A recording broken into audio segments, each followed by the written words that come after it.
ओम शांति।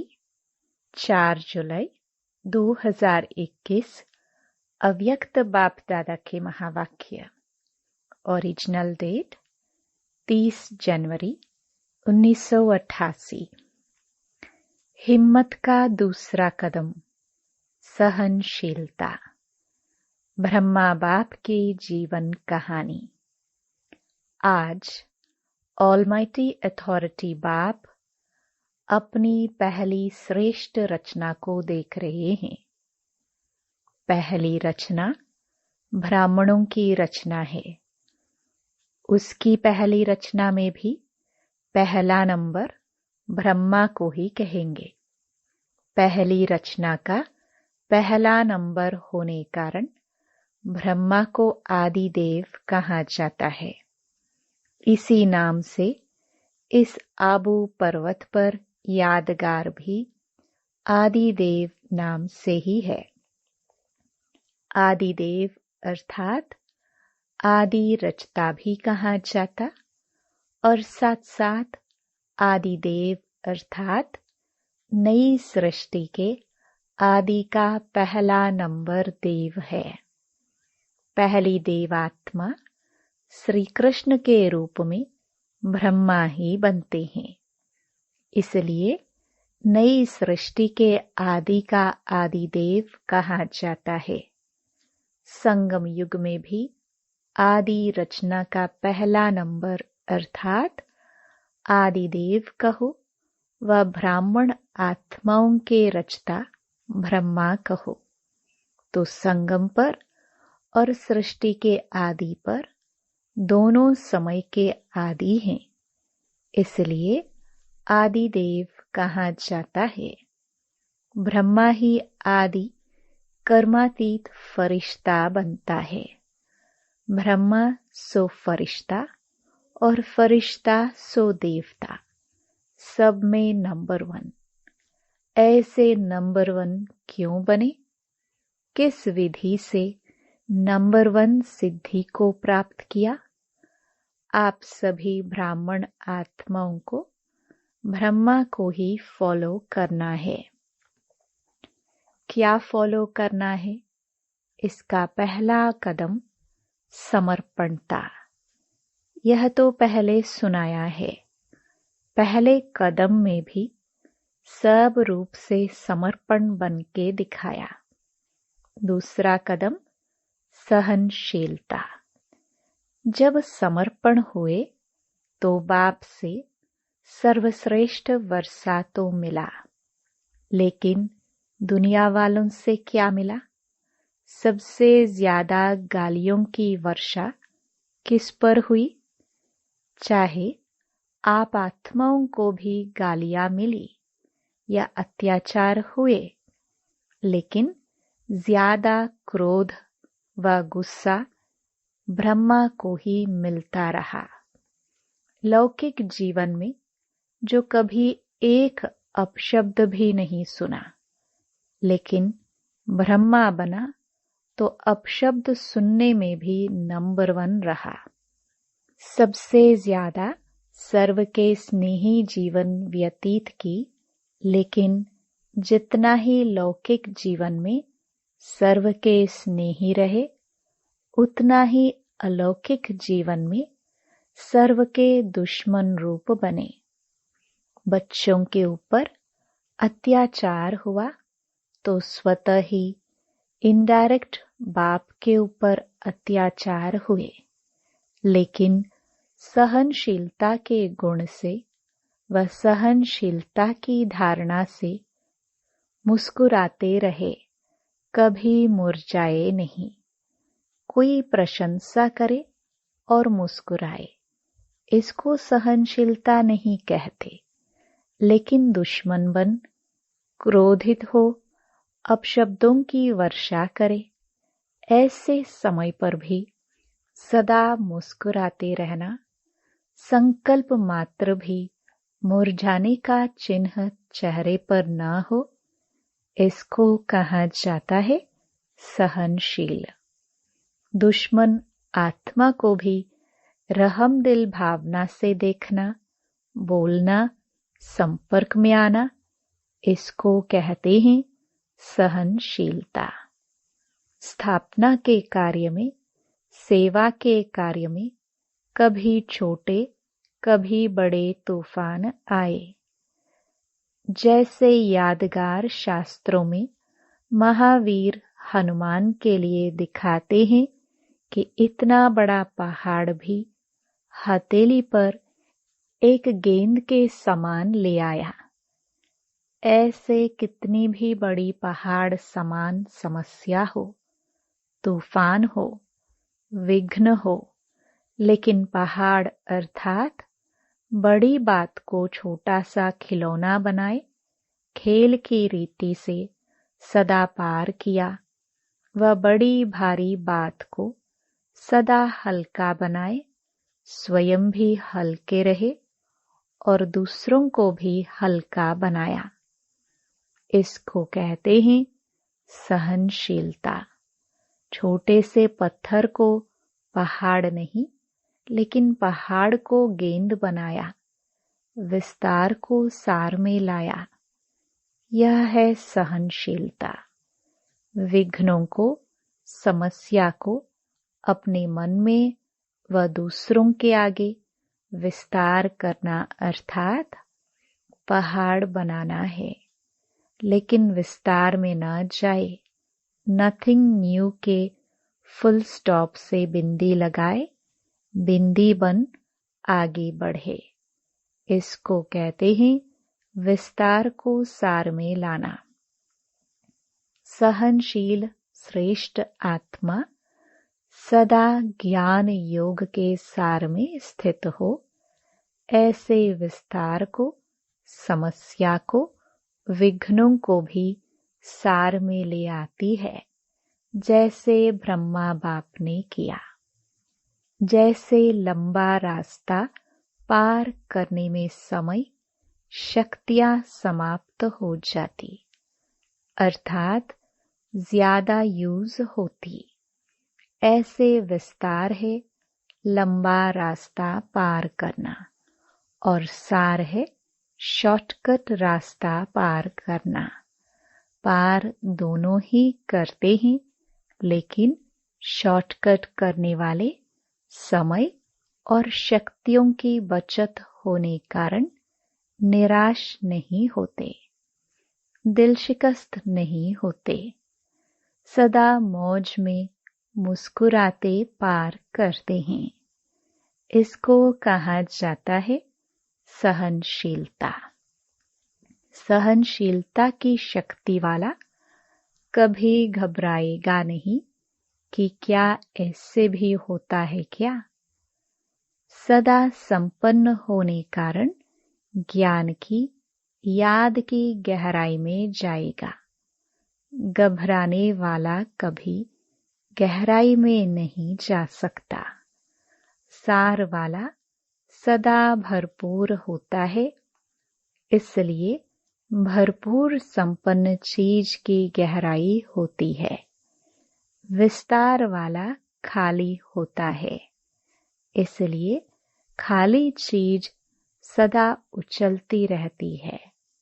तो विस्तार वाला यह क्यों, यह क्या, ऐसा नहीं, वैसा, ऐसा होना नहीं चाहिए, ऐसे संकल्पों में भी उछलता रहेगा और वाणी में भी सबके आगे उछलता रहेगा। और जो हद से ज्यादा उछलता है तो क्या होगा? हांफता रहेगा, स्वयं ही उछलता, स्वयं ही हांफता और स्वयं ही फिर तकता। सहनशील इन सब बातों से बच जाता है, इसलिए सदा मौज में रहता, उछलता नहीं, उड़ता है। दूसरा कदम सहनशीलता। यह ब्रह्मा बाप ने चल करके दिखाया। सदा अटल अचल सहज स्वरूप में मौज से रहे, मेहनत से नहीं। इसका अनुभव 14 वर्ष तपस्या करने वाले बच्चों ने किया। 14 वर्ष महसूस हुए या कुछ घड़ियां लगी, मौज में रहे या मेहनत लगी। वैसे स्थूल मेहनत का पेपर भी खूब लिया। कहाँ नाज से पलने वाले और कहाँ गोबर के गोले भी बनवाए। मैकेनिक भी बनाया, चप्पल भी सिलवाई, मोची भी बनाया ना, माली भी बनाया। लेकिन मेहनत लगी या मौज लगी, सब कुछ पार किया, लेकिन सदा मौज की जीवन का अनुभव रहा। जो मूंझे वह भाग गए और जो मौज में रहे वह अनेकों की मौज की जीवन का अनुभव करा रहे हैं। अभी भी अगर वही 14 वर्ष रिपीट करे तो पसंद है ना। अभी तो सेंटर पर अगर थोड़ा सा स्थूल काम भी करना पड़ता तो सोचते हैं इसलिए संन्यास किया। क्या हम इस काम के लिए हैं? मौज से जीवन जीना, इसको ही ब्राह्मण जीवन कहा जाता है। चाहे स्थूल साधारण काम हो, चाहे हजारों की सभा बीच स्टेज पर स्पीच करनी हो, दोनों मौज से करे। इसको कहा जाता मौज की जीवन जीना। मूंझे नहीं। हमने तो समझा नहीं था कि सरेंडर होना अर्थात यह सब करना होगा। मैं तो टीचर बनकर आई हूँ। स्थूल काम करने के लिए थोड़े ही संन्यास किया है। क्या यही ब्रह्मा कुमारी जीवन होती है? इसको कहते हैं मूंझने वाले जीवन। ब्रह्मा कुमारी बनना अर्थात दिल की मौज में रहना, न कि स्थूल मौजों में रहना। दिल की मौज से किसी भी परिस्थिति में, किसी भी कार्य में मूंझने को मौज में बदल देंगे और दिल के मूंझने वाले श्रेष्ठ साधन होते भी, स्पष्ट बात होते भी, सदा स्वयं मूंझे हुए होने के कारण स्पष्ट बात को भी मूंझा देगा। अच्छे साधन होते हुए भी साधनों से मौज नहीं ले सकेंगे। यह कैसे होगा? ऐसा नहीं, ऐसा होगा। इसमें खुद भी मूंझेगा, दूसरे को भी मूंझा देगा। जैसे कहते हैं ना, सूत मूंझ जाता है तो मुश्किल ही सुधरता है। अच्छी बात में भी मूंझेगा तो घबराने वाली बात में भी मूंझेगा, क्योंकि वृत्ति मूंझी हुई है, मन मूंझा हुआ है, तो स्वतः ही वृत्ति का प्रभाव दृष्टि पर और दृष्टि के कारण सृष्टि भी मूंझी हुई दिखाई देगी। ब्रह्मा कुमारी जीवन अर्थात ब्रह्मा बाप समान मौज की जीवन, लेकिन इसका आधार है सहनशीलता। तो सहनशीलता की इतनी विशेषता है। इसी विशेषता के कारण ब्रह्मा बाप सदा अटल अचल रहे। 2 प्रकार के सहनशीलता के पेपर सुनाए।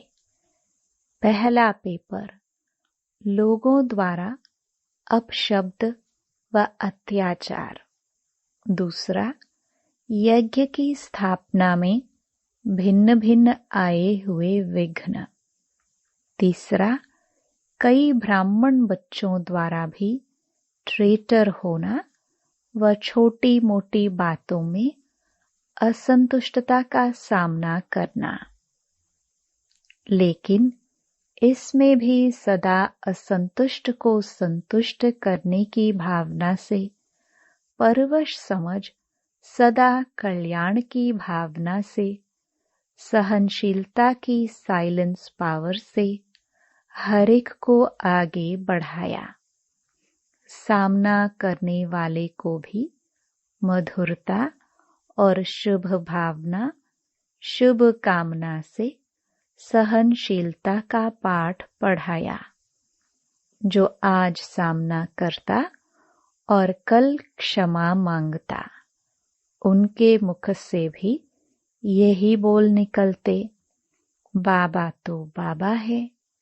इसको कहा जाता है सहनशीलता द्वारा फेल को भी पास बनाए, विघ्न को पास करना। तो दूसरा कदम सुना, किस लिए? कदम पर कदम रखो। इसको कहा जाता है फॉलो फादर, अर्थात बाप समान बनना। बनना है या सिर्फ दूर से देखना है? बहादुर होना। पंजाब, महाराष्ट्र दोनों ही बहादुर हो। सब बहादुर हैं। देश विदेश के सभी अपने को महावीर कहते हैं। किसी को भी प्यादा कहा तो मानेगा? इससे सिद्ध है कि सभी अपने को महावीर समझते हैं। महावीर अर्थात बाप समान बनना। समझा? अच्छा।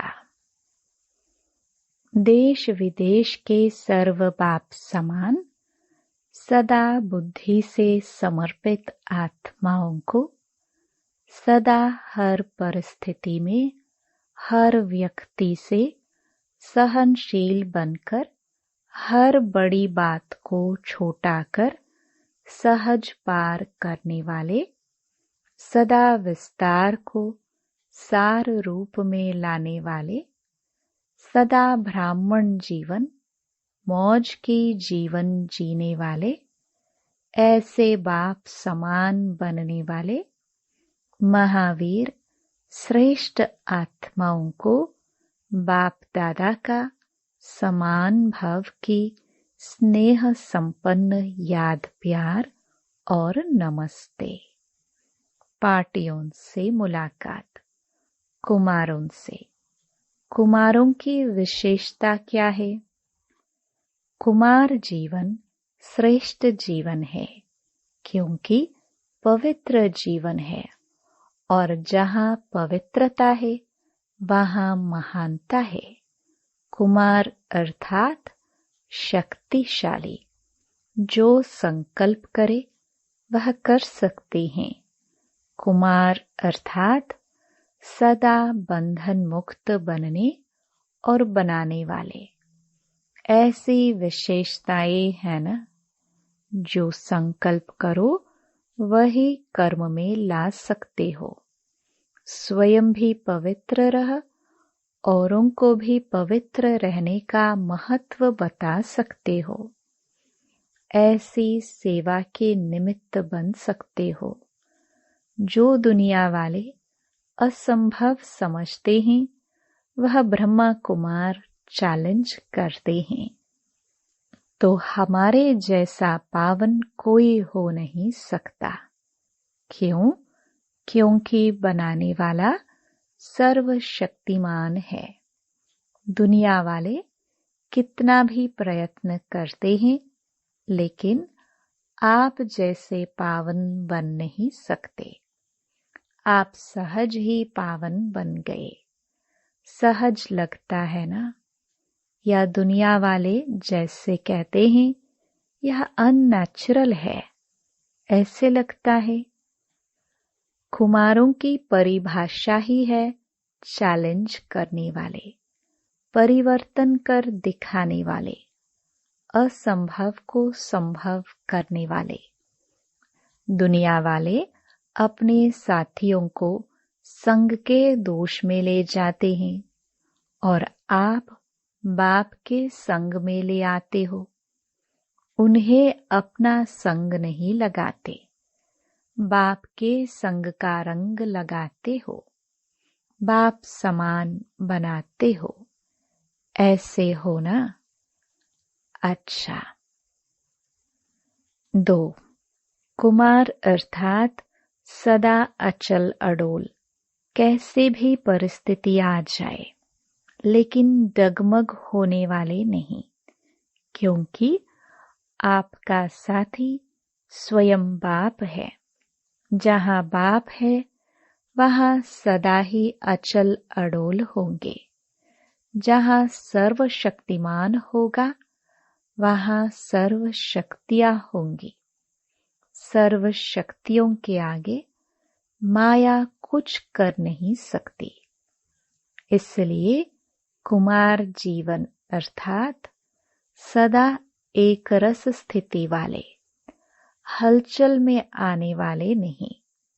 जो हलचल में आता है वह अविनाशी राज्य भाग्य भी नहीं पा सकता।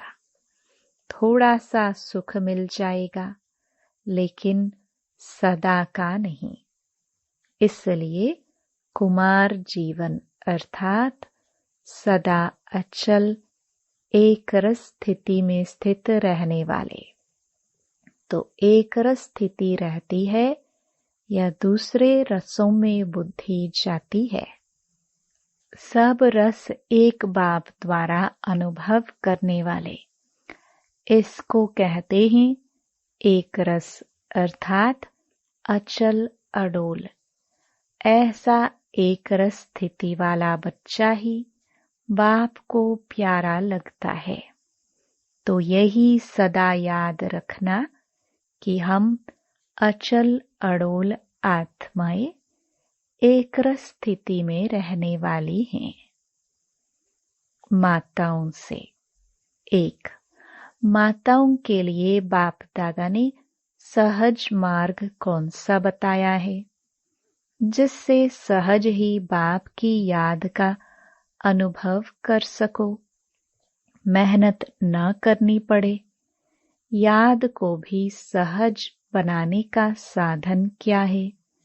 दिल से कहो मेरा बाबा। जहाँ मेरा कहते हो वहाँ सहज याद आती है। सारे दिन में जो मेरा है वही याद आता है ना। कोई भी मेरा हो, चाहे व्यक्ति चाहे वस्तु, जहाँ मेरापन होगा वही याद आएगा।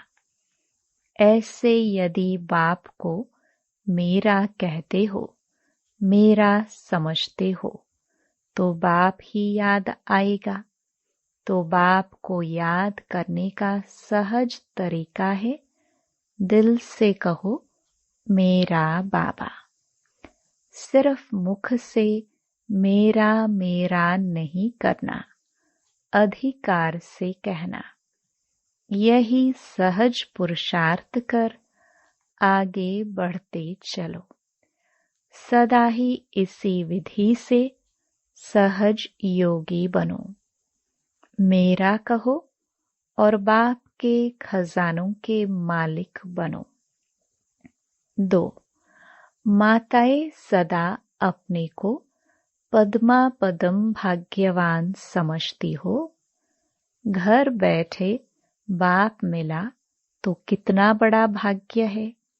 दुनिया वाले बाप को ढूंढने के लिए निकलते हैं और आपको घर बैठे मिल गया तो इतना बड़ा भाग्य प्राप्त होगा। ऐसे कभी संकल्प में भी सोचा था? यह जो गायन है, घर बैठे भगवान मिला, यह किसके लिए है? आपके लिए है ना। तो इसी श्रेष्ठ भाग्य को स्मृति में रख आगे बढ़ते चलो। वाह मेरा श्रेष्ठ भाग्य। यह खुशी के गीत गाते रहो, खुशी के झूले में झूलते रहो, खुशी में नाचो गाओ। 3. शक्तियों को सदा कौन सी खुशी रहती है? सदा बाप के साथ कंबाइंड हों, शिव शक्ति का अर्थ ही है कंबाइंड। बाप और आप दोनों को मिलाकर कहते हैं शिव शक्ति। तो जो कंबाइंड है उसे कोई अलग नहीं कर सकता। ऐसी खुशी रहती है।